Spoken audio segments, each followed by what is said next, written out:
అందరికీ నమస్తే. Welcome to mommy flavours. చికెన్తో ఎన్నో రకాల రెసిపీస్ చేస్తుంటాం కదా, కానీ ఈ వైట్ చికెన్ పులావ్ మాత్రం చాలా స్పెషల్. ఎందుకంటే మసాలాలు ఎక్కువగా లేకుండా అన్నం పొడిపొల్లాడుతూ చికెన్ ఫ్లేవర్ బాగా వస్తూ చాలా రుచిగా ఉంటుంది. నేను ఈ రెసిపీ చేసినప్పుడల్లా ఇంట్లో అందరూ ఎంజాయ్ చేస్తారు. లంచ్కైనా డిన్నర్కైనా చాలా పర్ఫెక్ట్గా ఉంటుంది. ఒకసారి ఇలా చేసి చూసారంటే ఇంట్లో వాళ్ళు మళ్ళీ మళ్ళీ చేయమని అడుగుతూ ఉంటారు. పిల్లల నుంచి పెద్దల వరకు అందరూ ఇష్టంగా తింటారు. చికెన్ పీసెస్ కూడా జ్యూసీగా సాఫ్ట్గా చాలా బాగుంటుంది. మరి ఈ టేస్టీ వైట్ చికెన్ పులావ్ ఎలా చేయాలో చూసేద్దామా? ముందుగా ఒక గిన్నె తీసుకొని ఇందులో 3 కప్పుల బాస్మతి బియ్యం తీసుకొని దీనిని వాటర్తో శుభ్రంగా 2-3 సార్లు కడిగేసుకోవాలి.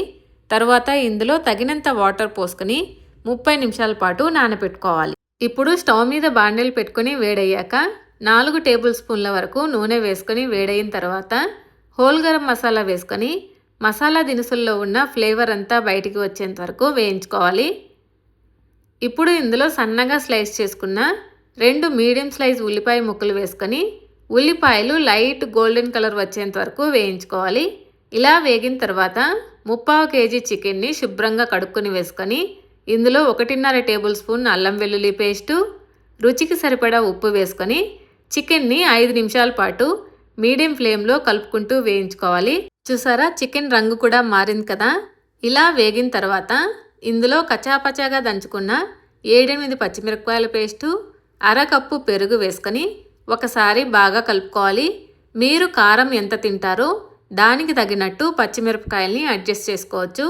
ఇలా బాగా కలుపుకున్న తర్వాత మూత పెట్టేసుకొని 10 నిమిషాల పాటు హై ఫ్లేమ్లో మధ్య మధ్యలో కలుపుకుంటూ ఉడికించుకోవాలి. ఇలా 10 నిమిషాల పాటు ఉడికించుకున్న తర్వాత మూత తీసి ఒకసారి బాగా కలుపుకోవాలి.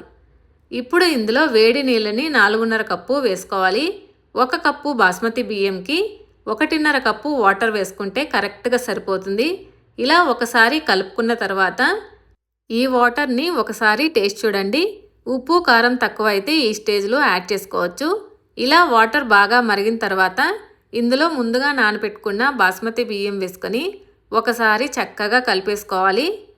ఇలా కలుపుకున్న తర్వాత మీడియం ఫ్లేమ్లో మూత పెట్టేసుకొని రైస్ వాటర్ ఈక్వల్ క్వాంటిటీ వచ్చేంత వరకు ఉడికించుకోవాలి. చూసారా, వాటరు రైసు ఈక్వల్గా వచ్చింది కదా.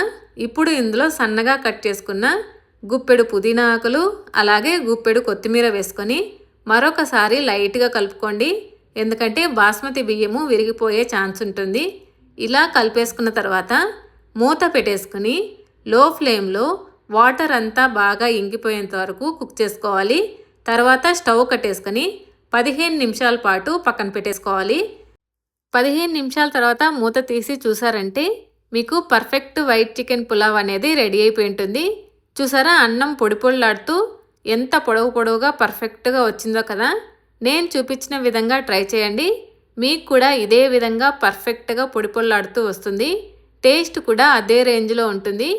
ఈ వీడియో కనుక మీకు నచ్చినట్లయితే ప్లీజ్ లైక్ చేయండి, షేర్ చేయండి, అలాగే నా ఛానల్ని సబ్స్క్రైబ్ చేసుకుని సపోర్ట్ చేయండి.